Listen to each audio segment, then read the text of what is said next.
rekan-rekan, perkenalkan saya Cynthia Clara Arini Putri, mahasiswi PPG Prajabatan kelas C PGSD Universitas Tanjung Pura tahun 2023. Pada kesempatan ini, saya ingin mengupas kembali mengenai teknologi dan media untuk pembelajaran yang ada di topik 3 yang berisi prinsip pembelajaran yang efektif, prinsip penggunaan teknologi yang efektif, prinsip penggunaan media yang efektif, dan model Azure. Pertama, prinsip pembelajaran yang efektif.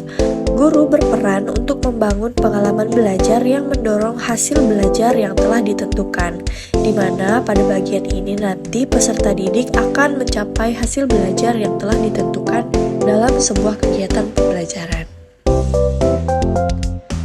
Guru sebagai fasilitator juga harus memikirkan dan mencari cara terbaik untuk membangun pengalaman belajar yang melibatkan peserta didik secara aktif dalam kegiatan pembelajarannya. Guru harus mampu menemukan cara terbaik untuk memenuhi kebutuhan belajar peserta didik.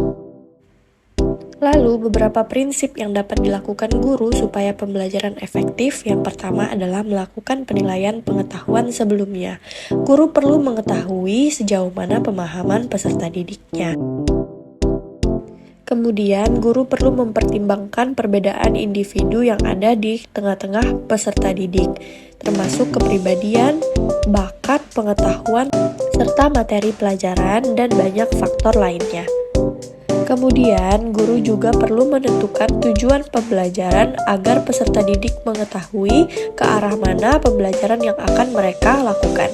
Lalu, perlu juga bagi guru untuk mengembangkan keterampilan metakognitif yang memberikan bantuan dalam memahami bagaimana peserta didik belajar dan sumber daya apa yang membantu mereka dalam proses yang mereka lalui.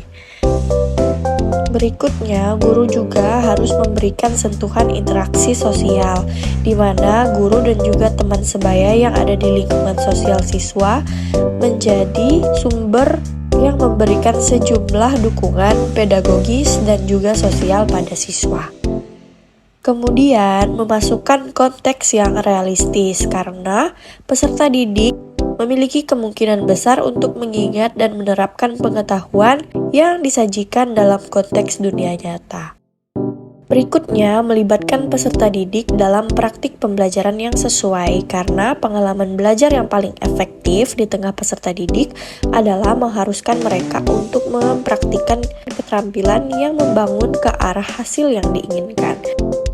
Lalu yang terakhir, menawarkan umpan balik yang sering, tepat waktu, dan konstruktif, di mana peserta didik perlu mengetahui apakah pemikiran mereka berada di jalur yang benar.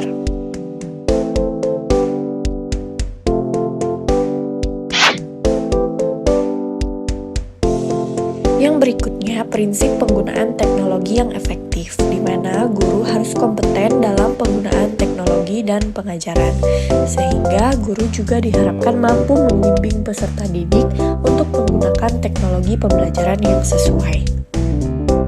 Adapun standar teknologi pendidikan untuk peserta didik sebagaimana dirangkum dalam daftar yang diterbitkan oleh International Society for Technology in Education tahun 2012, yaitu peserta didik kreatif dan inovatif dalam penggunaan teknologi, peserta didik secara efektif berkomunikasi dan menggunakan teknologi secara kolaboratif, peserta didik menggunakan teknologi untuk mengumpulkan informasi, peserta didik menggunakan teknologi untuk berpikir kritis, memecahkan masalah, dan pengambilan keputusan, peserta didik menunjukkan sebagai bagian dari warga dunia yang baik, dan peserta didik terampil menggunakan sumber daya teknologi.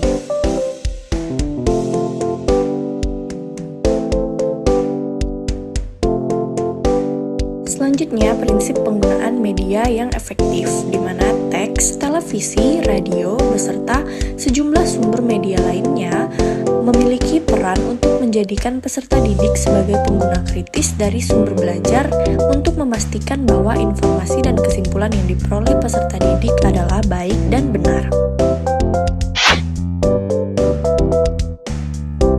Lalu yang terakhir ada model Azure. Assure merupakan langkah yang digunakan untuk memastikan pembelajaran berlangsung secara efektif. Langkah dalam model ini sesuai dengan namanya, yaitu Analyze Learners, State Standards and Objectives, Select Strategies and Research, Utilize Research, Require Learner Participation, dan Evaluate and Revise.